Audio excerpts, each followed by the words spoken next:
Welcome to make made easy and today we are going to start microbiology. तो आज हम microbiology को start करेंगे। तो ये हमारा इंट्रो वीडियो है माइक्रोबायोलॉजी के ऊपर।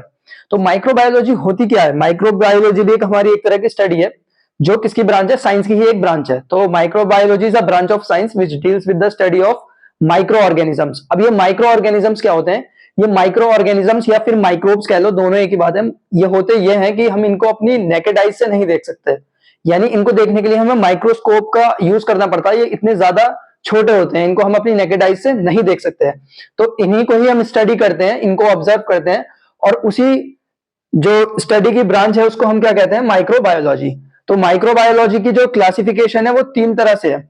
अब माइक्रोब्स भी हमारे कई तरह के होते हैं, like bacteria, virus and fungi. अगर हम बैक्टीरिया को स्टडी कर रहे हैं तो वो माइक्रोबायोलॉजी की कौन सी ब्रांच है? बैक्टीरियोलॉजी। अगर हम फंगाई को स्टडी कर रहे हैं तो वो है माइकोलॉजी। अगर हम वायरस को कर रहे हैं तो वो है वायरोलॉजी। तो ये तीनों माइक्रोबायोलॉजी की सब ब्रांचेस हैं।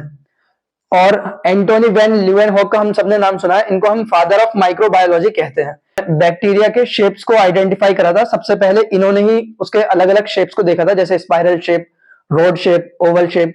तो बैक्टीरिया के जो कई तरह के डिफरेंट शेप्स थे उनको एंटोनी वैन ल्यूवेनहॉक ने डिस्कवर किया था। अब माइक्रो ऑर्गेनिजम्स की हम बात करें तो माइक्रो ऑर्गेनिजम्स हमारे क्या होते हैं? Small organisms which can not be seen bye naked eye. हम इनको अपनी नेकेड आई से नहीं देख सकते, इन्हें देखने के लिए हमें माइक्रोस्कोप का इस्तेमाल करना पड़ता है। इसका एग्जांपल है bacteria, fungi, amoeba and protista. और प्रोटिस्टा के भी दो डिवीजन है, यूकैरियोट्स एंड प्रोकैरियोट्स। तो यूकैरियोट्स और प्रोकैरियोट्स को अब हम पढ़ेंगे। तो हमने माइक्रो ऑर्गेनिजम्स की डेफिनेशन और उसके कुछ एग्जांपल्स देखे हैं। अब प्रोटिस्टा को हम पढ़ेंगे। प्रोटिस्टा भी एक हमारा माइक्रो ऑर्गेनिजम्स है जिसको हमें पढ़ना ज्यादा इंपॉर्टेंट है, इसे हम 11 12 से भी पढ़ते आ रहे हैं। प्रोटिस्टा के दो सब डिविजन्स होते हैं जो प्रोटिस्टा माइक्रो ऑर्गेनिजम्स होते हैं। कुछ प्रोकैरियोट्स होते हैं, कुछ यूकैरियोट्स होते हैं। प्रोकैरियोट्स के पास न्यूक्लियस नहीं होता, यानी प्रोकैरियोट जो माइक्रो ऑर्गेनिजम्स है उनके सेल के पास न्यूक्लियस नहीं होता, और जो यूकैरियोट है उनके पास न्यूक्लियस होता है। अब न्यूक्लियस के अंदर होता क्या है? जेनेटिक मटेरियल होता है हमारे सेल का। अब दूसरा डिफरेंस क्या है? मेम्ब्रेन बाउंड सेल ऑर्गेनेल्स जो है प्रोकैरियोट्स के पास एब्सेंट होती हैं और यूकैरियोट्स के पास प्रेजेंट होती हैं। मेम्ब्रेन बाउंड सेल ऑर्गेनेल्स होती क्या है? ये हमारे इंटरनल फ्लूइड जो है हमारे सेल का, उसको ये सेपरेट करती हैं हमारे साइटोप्लाज्म से और बाकी सेल स्ट्रक्चर से। और प्रोकैरियोट्स कैसे होते हैं? यूनिसेलुलर होते हैं। और यूकैरियोट्स कैसे होते हैं? मल्टीसेलुलर होते हैं। यूनिसेलुलर का मतलब वो सिंगल सेल्ड होते हैं प्रोकैरियोट्स, और यूकैरियोट्स कई तरह के अलग अलग सेल से बने होते हैं। और सेल का अगर साइज देखें प्रोकैरियोट्स का तो ये स्मॉल होते हैं, 0.1 to 5 माइक्रोमीटर। और जो यूकैरियोट्स का सेल होता है वो काफी बड़ा होता है, इसका होता है 10 से 100 माइक्रोमीटर साइज। प्रोकैरियोट्स का जो स्ट्रक्चर होता है वो सिंपलर होता है, और यूकैरियोट का जो स्ट्रक्चर होता है वो कॉम्प्लेक्स होता है। और जो प्रोकैरियोट का डीएनए फॉर्म होता है वो सर्कुलर शेप में होता है, सर्कुलर फॉर्म में होता है। और जो यूकैरियोट्स का डीएनए फॉर्म होता है वो लीनियर फॉर्म में होता है। एग्जाम्पल है प्रोकैरियोट का बैक्टीरिया, और यूकैरियोट का एग्जाम्पल है एनिमल एंड प्लांट्स। तो अब हम उन माइक्रो ऑर्गेनिजम्स को पढ़ेंगे जो हमारी बॉडी में डिजीज कॉज करते हैं और उनका क्या क्या इफेक्ट होता है। तो बैक्टीरिया, वायरस, फंगाई, पैरासाइट्स, ये सभी हमारी बॉडी में डिजीज कॉज करते हैं और इनके इफेक्ट हम देख लेते हैं। तो बैक्टीरिया क्या करता है? ये हमारी थ्रोट को सोर कर देता है, हमारे यूरिनरी ट्रैक्ट पे इंफेक्शन कर देता है, हमें रेस्पिरेटरी इंफेक्शन कॉज करता है। रेस्पिरेटरी इंफेक्शन जो हम सबसे ज्यादा बैक्टीरिया की वजह से जानते हैं वो कौन सा है? TB, tuberculosis. कौन सा बैक्टीरिया करता है? माइकोबैक्टीरियम। वायरस, हम सब जानते हैं वायरस भी हमें कई तरह के डिजीज कॉज करते हैं, कॉमन कोल्ड से लेकर एड्स तक। और एड्स कौन सा वायरस करता है? हमारा HIV। अब फंगाई की बात करें तो ये क्या करते हैं? हमारी सुपरफिशियल स्किन पे इंफेक्शन कर देते हैं।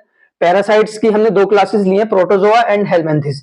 प्रोटोजोआ हमने सब जानते हैं, प्रोटोजोआ का कौन सा टाइप? प्लाज्मोडियम और एक गायर्डिया। प्लाज्मोडियम सब जानते हैं मलेरिया कॉज करता है। मलेरिया कैसे कॉज करता है? मॉस्किटो होते हैं हमारे, वो प्लाज्मोडियम को हमारी बॉडी में लेकर आ जाते हैं जिनकी वजह से हमें मलेरिया हो जाता है। अब गायर्डिया की बात करें, गायर्डिया क्या करता है? इंटेस्टाइनल इन्फेक्शन करता है।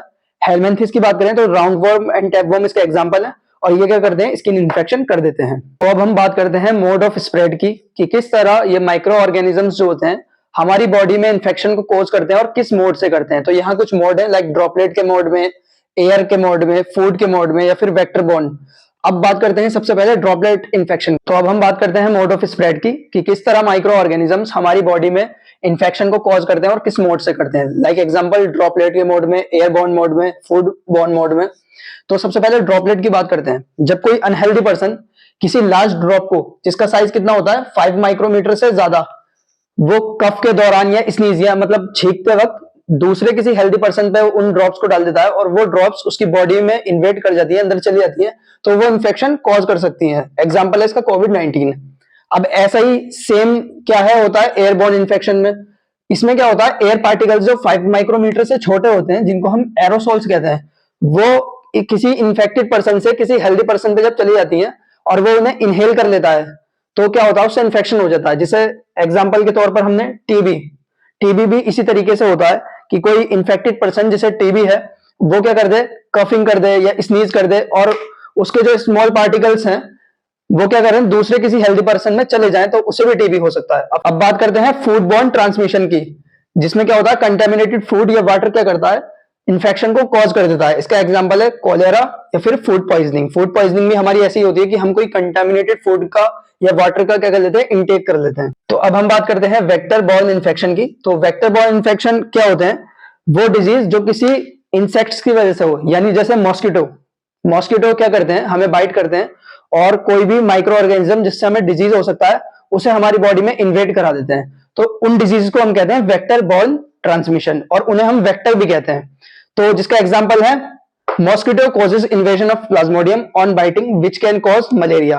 तो कुछ मॉस्किटो जो प्लाज्मोडियम को कंटेन करते हैं और जब वो हमें बाइट कर लेते हैं तो वो प्लाज्मोडियम हमारी बॉडी में इन्वेट कर जाता है और जिससे हमें क्या हो जाता है, मलेरिया हो जाता है। ये इसका एग्जांपल है वेक्टर बॉर्न इन्फेक्शन का। अब बात करते हैं सेक्सुअल ट्रांसमिशन की।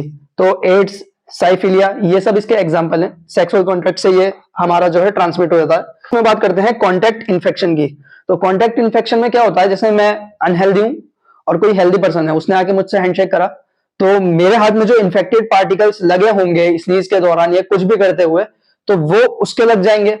अब वो उसके टच में आ जाएंगे तो वो मतलब कुछ खाएगा या कुछ पिएगा तो वो चीज उसकी बॉडी में इन्वेट कर जाएगी, तो उससे उसको भी इन्फेक्शन हो सकता है। या फिर मैं किसी चीज को टच कर दूं और फिर बाद में कोई हेल्दी पर्सन उसे टच कर ले, तो उसे कहते हैं डायरेक्ट कॉन्टैक्ट इन्फेक्शन। अगर हम बात करें कुछ साइन एंड सिम्टम्स की जो हमें इन डिजीजेस से हो सकते हैं, जो हमें माइक्रो ऑर्गेनिजम्स की वजह से होते हैं, तो वो साइन एंड सिम्टम्स क्या क्या हैं, जैसे fever, redness, swelling, diarrhoea, nasal congestion. Thank you.